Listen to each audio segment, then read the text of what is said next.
या ठिकाणी माझी पूजा झालेली आहे महादेवाची करून, तुम्ही बघू शकता मस्त झालेलं आहे. बघा फ्रेंड्स, मॉर्निंग आणि माझं रुटीन. आज मला थोडं उठायला उशीर झालेला आहे आणि आज 8:30 वाजून गेले आणि आमचं दूध आलेलं होतं बाहेर. इथे मी अजून झाडलेलं पण नाही बाहेरचं, पण आता आवडतं हळूहळू पटापटा. आता सगळ्यात पहिले मी दूध गरम करायला ठेवणार आहे, म्हणजे बाकीचे कामं करायला सोपं जातं.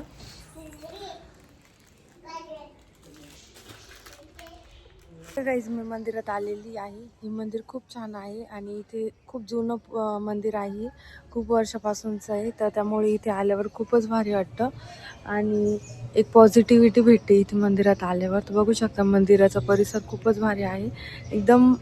इथे एक फॅमिली असते मोठी, त्यामुळे त्यांची इथे गाड्या लागलेल्या आहे. तर इथलं वातावरण खूपच भारी आहे, त्यामुळे मी इथे रोज मंदिरात येते. आता मी देवपूजा करणार आहे.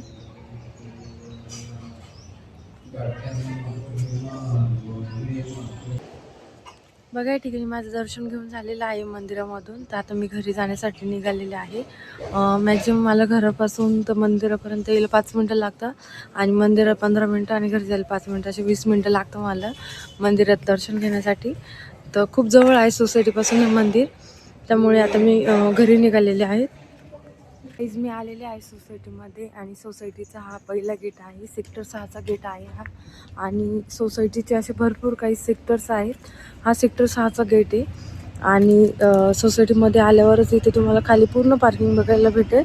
8 मजली टोटल बिल्डिंग आहे ही आणि इथे मध्ये आल्यानंतर विंग्स आहे. विंग्सप्रमाणे घरी जावं लागतं. बघा इथे सोसायटीमध्ये आल्यावर पाहून आमच्या इथे एक छोटं मंदिर आहे, दत्ताचं मंदिर आहे इथे. आणि बाहेर गेटच्या बाहेर गेलं का इथे महादेवाचं मंदिर आहे. तर बघा या ठिकाणी ही क्लब हाऊस आहे. इथे काय आपल्याला फंक्शन प्रोग्राम करायचा असेल तर आपण इथे करू शकतो. बॅक साईडला इथे यांनी एक स्टेज दिलेलं आहे असं. बघा या पद्धतीने असं स्टेज आहे.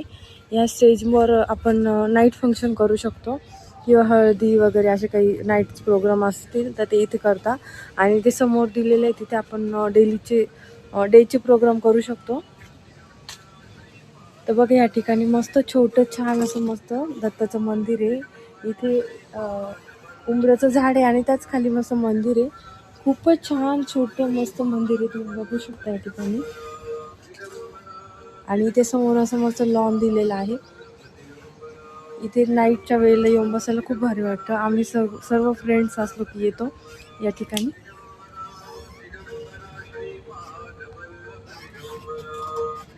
माझं दत्ताचं दर्शन घेऊन झालेलं आहे. आता मी घरी निघणार आहे. सर्व देवपूजा या ठिकाणी झालेली आहेत. आता काही घरातली कामं बाकी माझी. धुणं लावायचं आहे मशीनला, भांडे घासायचे आणि घरातलं आवरायचे. नंतर आम्ही एका कार्यक्रमाला जाणार आहे. घरातले सर्व जाणार आहेत, म्हणजे ॲक्च्युली माझ्या हजबंडच्या मावशी त्यांच्या इथं वर्ष श्राद्ध आहे, तर तिथं आम्हाला इन्व्हाइट केलेलं आहे. तर आता सगळं घरातलं आवरल्यानंतर 11-12च्या दरम्यान आम्हाला ते प्रोग्रामला जायचं आहे वर्ष श्राद्धाचा. तर तिथून पुढचं मी ब्लॉग काढणार आहे.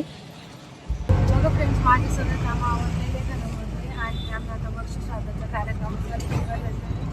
तर मी इथे ऑटो बुक केली होती, ऑटोमध्ये चाललेलो आहे आम्ही आता. बघा या ठिकाणी बाहेर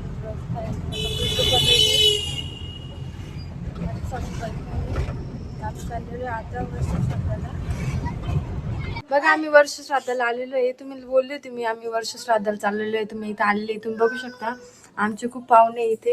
हे मावशी आहे, ही माझे मावस ननंद आहे, आजीबाई आहे, सगळे इथे हे मावस आहे आमचे. सगळे पाहुणे इथे आलेले आहेत. हे बाई आमची मावस आहे. हा, आम्ही इथे वर्ष श्राद्धाला आलेलो आहे. आता मी तुम्हाला बाहेर दाखवते. बाहेर खूप सारे पाहुणे आलेले, ते जेवण करताय. मी आलेलो इथे वर्ष श्राद्धाला. तुम्ही बघू शकता इथे मस्त पाहुणे जेवत आहे. बघा इथं आमचं गोलू आहे. बघा मस्त व्हिडिओ कॉल बोलतोय तो. बोल्या बघ इकडं तू जेवत ब्लॉग बनवते.